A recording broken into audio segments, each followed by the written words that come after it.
Monseñor Rodolfo Valenzuela, presidente de la Conferencia Episcopal de Guatemala, la magnitud de la crisis de su país impide comenzar con preguntas de cortesía, porque las señales de una intentona golpista en Guatemala son evidentes. Se suprime el derecho de antejuicio al Tribunal Supremo Electoral, que reconoció el triunfo de Bernardo Arévalo. La Corte Suprema de Justicia acepta el amparo que pide desconocer los resultados electorales. Hace pocas horas, en realidad, el viernes recién pasado, se declaran nulas las elecciones. Hay mucho más, pero me parece que estos antecedentes bastan para ilustrar la gravedad del momento, ¿no le parece? Sí, sin duda, todos estamos muy preocupados sobre la gravedad, sobre todo también porque las principales dificultades provienen de las mismas instituciones del Estado, en donde todos esperamos que debía estar el apoyo legal, jurídico, el marco institucional para el respeto de la democracia. Sin embargo, de allí mismo, precisamente por el problema grave de corrupción, es de donde están viniendo las amenazas tan graves a la democracia. Aparte de que nuestra democracia es muy frágil, como usted sabe, puesto que tiene pocos años y después de tantísimas décadas en los que simplemente hubo estados totalitarios, etcétera, y luego el enfrentamiento bélico entre guerrilla, ejército, etcétera, la democracia apenas está fortaleciéndose y ahora que se esperaba un cambio, pues esto se complicó más, pero como yo insisto, es precisamente porque viene de las mismas instituciones de donde esperaríamos una estructura más firme. Esto es como en ciertas películas de la mafia, ¿no? Donde hay muy escasas excepciones de conciencia en el Congreso de Guatemala que no se puedan comprar. Así el llamado pacto de los corruptos ya no sería un lema de la oposición, sino una definición exacta de lo que ocurre. ¿Cómo ha sido posible llegar a esta metástasis que amenaza con matar al Estado de Guatemala? Primero porque pues yo creo que la corrupción no es únicamente un asunto de algunas personas y de algunos grupos de poder, sino es en términos generales un cáncer de la sociedad, en el sentido de que todo mundo, quien más, quien menos, a nivel pequeño, a nivel local, municipal o incluso en las relaciones comerciales, en los barrios, en las situaciones de trámites, pues todo el mundo pues trampea un poco, ¿no? Entonces, pues hay también como una cultura, podemos decir así, muy negativa en ese sentido, que sería necesario cambiar de fondo y que aún no lo logramos hacer. Luego, desde otro punto de vista, yo creo que hay que ser positivos en cuanto al momento que estamos viviendo. En Guatemala, los años de la represión, los años del control absoluto de la opinión pública, de los medios de comunicación social, etcétera, pues fueron tremendos. Yo mismo recuerdo cuando tenía unos 25, 30 años que estaba comenzando mi ministerio y mi servicio en la iglesia, pues en realidad el conocimiento de lo que sucedía era muy limitado, ¿no? Y yo creo que de esos años 80 a la actualidad hay mucha más transparencia también. El rol que tienen los medios de comunicación, que son capaces de desenmascarar prácticamente cualquier cosa. Entonces, yo pienso que allí hay un elemento nuevo que impidió en un momento anterior pues desenmascarar la situación. Ahora lo nuevo, como usted muy bien dice, es que la sociedad entera está bastante más consciente de la dificultad que hay. Yo diría que uno de los elementos actuales de la situación en Guatemala es que hay un consenso de posturas muy diversas. No solamente es la oposición y un cierto espacio del Estado, del gobierno, que están en pugna, sino es la sociedad civil pensante, la sociedad civil crítica, aún con ideologías diferentes, aún con situaciones sociales, económicas diversas, que está de acuerdo en que esto es algo que se ha generalizado y que debe vencerse. Por eso ahí es donde hay todavía un apoyo en una esperanza de cambio en nuestro país. Monseñor, por citar una fecha reciente, 1983, las cartas pastorales de ese entonces fueron de un gran coraje. La del 27 de mayo, por ejemplo, afirmaba que las masacres cometidas por el ejército contra los campesinos indígenas fueron genocidio. 3 sacerdotes católicos españoles y 7 catequistas indígenas asesinados durante la guerra civil en Guatemala. Entre ellos un niño de 12 años, torturado por los militares, fueron beatificados.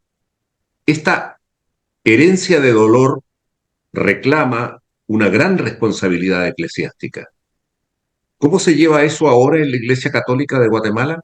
Nosotros estamos conscientes del papel que la Iglesia tuvo en esos años. Estamos conscientes también, como le hablaba del contexto de la libertad de opinión, en que en realidad la Iglesia, bueno, la jerarquía, más que toda la Iglesia, los obispos, en un determinado momento tuvieron un protagonismo muy particular. Y en realidad una característica de los años 80, incluso los 90, hasta la firma de la paz en el 96, fueron años en los que la Iglesia en realidad era como que la única voz que se levantaba, ¿no? Y de hecho, hubieron obispos ahí verdaderamente loables en su postura y en su acción. Para mí, el de mayor relevancia en todo este campo de lo social, político, económico del país es Monseñor Juan Gerardi, también víctima de la represión del Estado en un determinado momento. Esto actualmente ha cambiado. La Iglesia, como le hablaba yo de la apertura, en cierto modo, que ha habido al conocimiento de todo lo que pasa, es un actor más, si bien un actor importante, pero en un conjunto de voces que ahora se expresan y que en los 80s y 90s no era posible. Ahora pues hay en cierto modo más tolerancia en la libertad de expresión. Usted me pregunta cómo lleva esto la Iglesia. Tiene que situarse en un momento nuevo. Para mí, como presidente dentro de los obispos en este momento, también es un interrogante. ¿Qué es lo que a la Iglesia como tal realmente le toca? Y en eso pues seguimos acompañando la voz de estos pueblos. Por ejemplo, en toda la protesta nacional que ha habido con el tema de los bloqueos de carreteras, liderados por los 48 cantones en Totonicapán, por un liderazgo indígena que en aquel momento de los 80s y 90s no existía porque simplemente era decapitado, pues ahora es un actor importante en el país. La Iglesia apoya no los bloqueos, pero sí el objetivo de este movimiento social. Y la Iglesia en su base, no solo en la jerarquía, también ha apoyado a la gente que va a los bloqueos y que está dedicando ahí su tiempo y corriendo riesgos y perdiendo su dinero, etcétera. O sea, la Iglesia está situándose en un nuevo momento. Si bien es cierto, estamos muy conscientes que aún nuestra voz es escuchada y esperada. Según las estadísticas y los sondeos de opinión, la Iglesia y el Ejército aún son instituciones que tienen credibilidad en el país. No así las instituciones oficiales, sobre todo el Congreso, está tremendamente desprestigiado y muy bajo en el nivel de confianza en el sentido popular de la cuestión. De manera que, ¿cómo lo lleva la Iglesia? Estamos conscientes de esa responsabilidad, estamos conscientes de que somos un actor entre otros y estamos conscientes de que, sobre todo en toda esta crisis actual, hemos de fortalecer y ayudar a que se respete el marco institucional, que es lo que es más grave en este momento.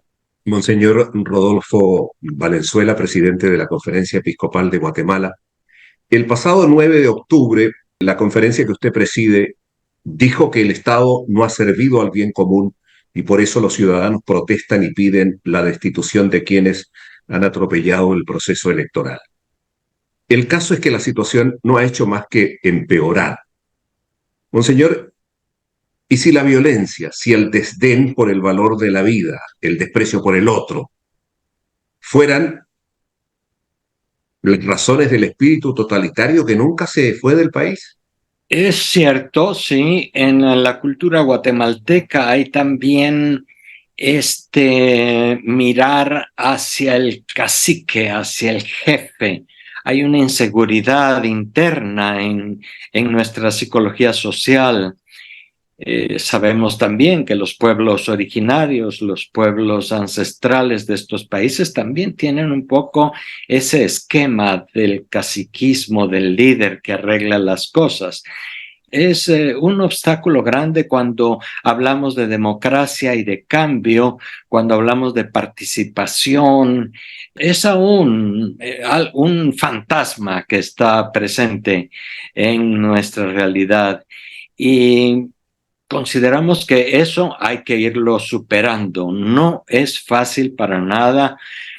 Sin embargo, creemos que hay una percepción generalizada de que las cosas han cambiado. Hay una percepción también de que hay un círculo muy cerrado y con mucho temor que está haciendo ese entrampamiento de el proceso electoral. Muy particularmente todos estamos conscientes del rol tan negativo que está teniendo el mismo Ministerio Público. La señora fiscal general y sus colaboradores están empecinados en unos puntos que hasta los juristas de más credibilidad critican como incorrectos, pero hay un empecinamiento ahí. Entonces también uno dice, pues es que no están solos, hay un apoyo detrás de caras que no salen a la luz pública, pero que están interesadas también en mantener un status quo represor antidemocrático. Sin embargo, yo insisto, hay esperanza porque es un grupo pequeño. Hoy se dice también están dando patadas de ahogado en el lenguaje popular con ese dicho, pero en realidad esperamos que la situación de veras cambie, que lleguemos a un 14 de enero en donde se tome posesión el nuevo binomio electo. Sabemos que después las dificultades y las trampas seguirán porque esto no cambia en 6 meses, pero estamos en esa postura.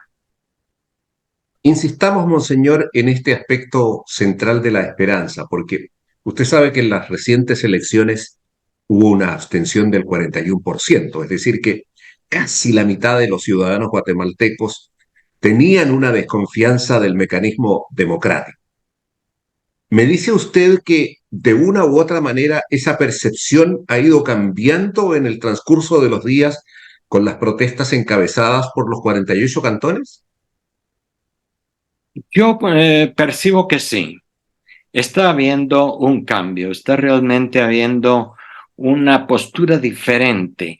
Los mismos bloqueos han sido no bien aceptados, por supuesto, porque tienen muchas consecuencias negativas, no solo para las grandes empresas o los grandes comerciantes, sino para el comercio y la vida común y corriente de cada día. Sin embargo, la gente es capaz de distinguir entre lo que son los bloqueos y lo que es el objetivo de toda esa protesta social. Eso es un elemento nuevo.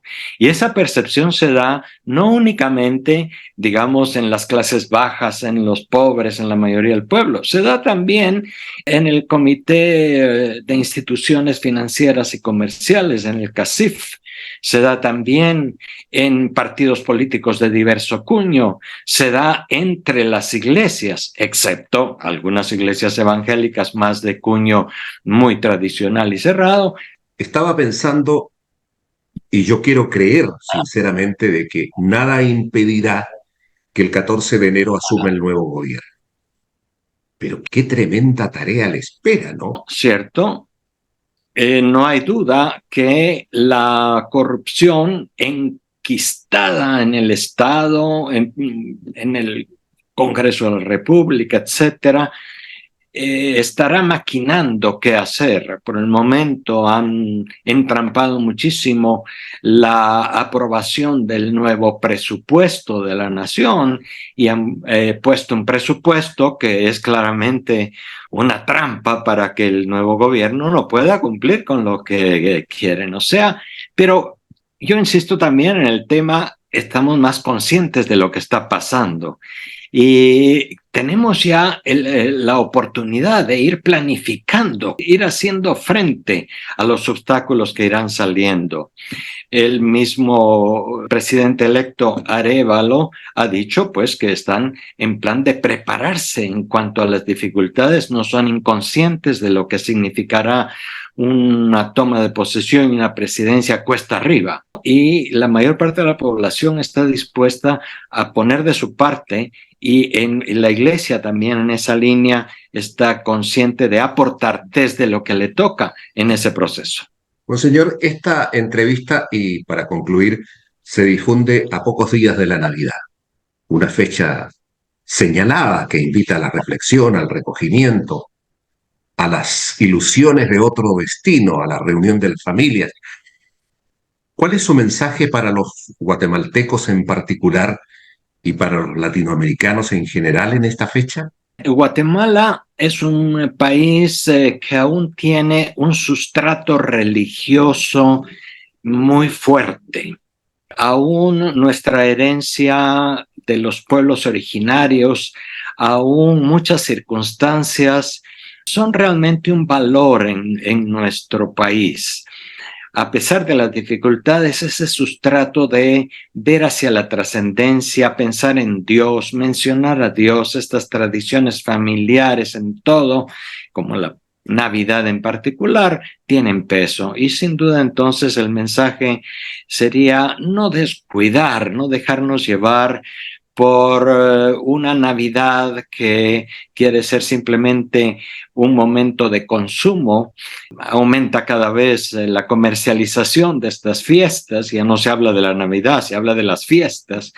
Y entonces, pues eso quita el fondo que de veras tiene, que es, como usted dice, es una reserva de esperanza, de tiempos nuevos para nuestros pueblos, como lo ha sido desde el antiguo Israel con Isaías, etcétera.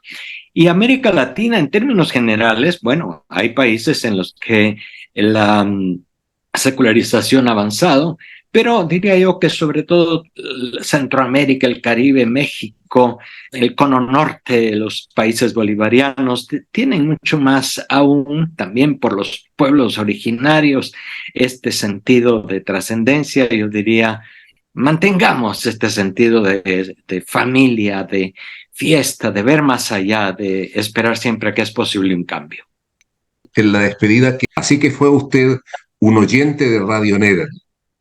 Oyente permanente, porque yo era profesor del seminario en ese tiempo y sabe que oía en la mañanita su voz y otras voces de Radio Nederland y luego llevaba a los alumnos alguna noticia internacional como primicia antes que saliese dentro de los periódicos. Así que con eso llamaba la atención de los alumnos, aparte de que abría mi punto de vista a un panorama más amplio que solo mi Guatemala.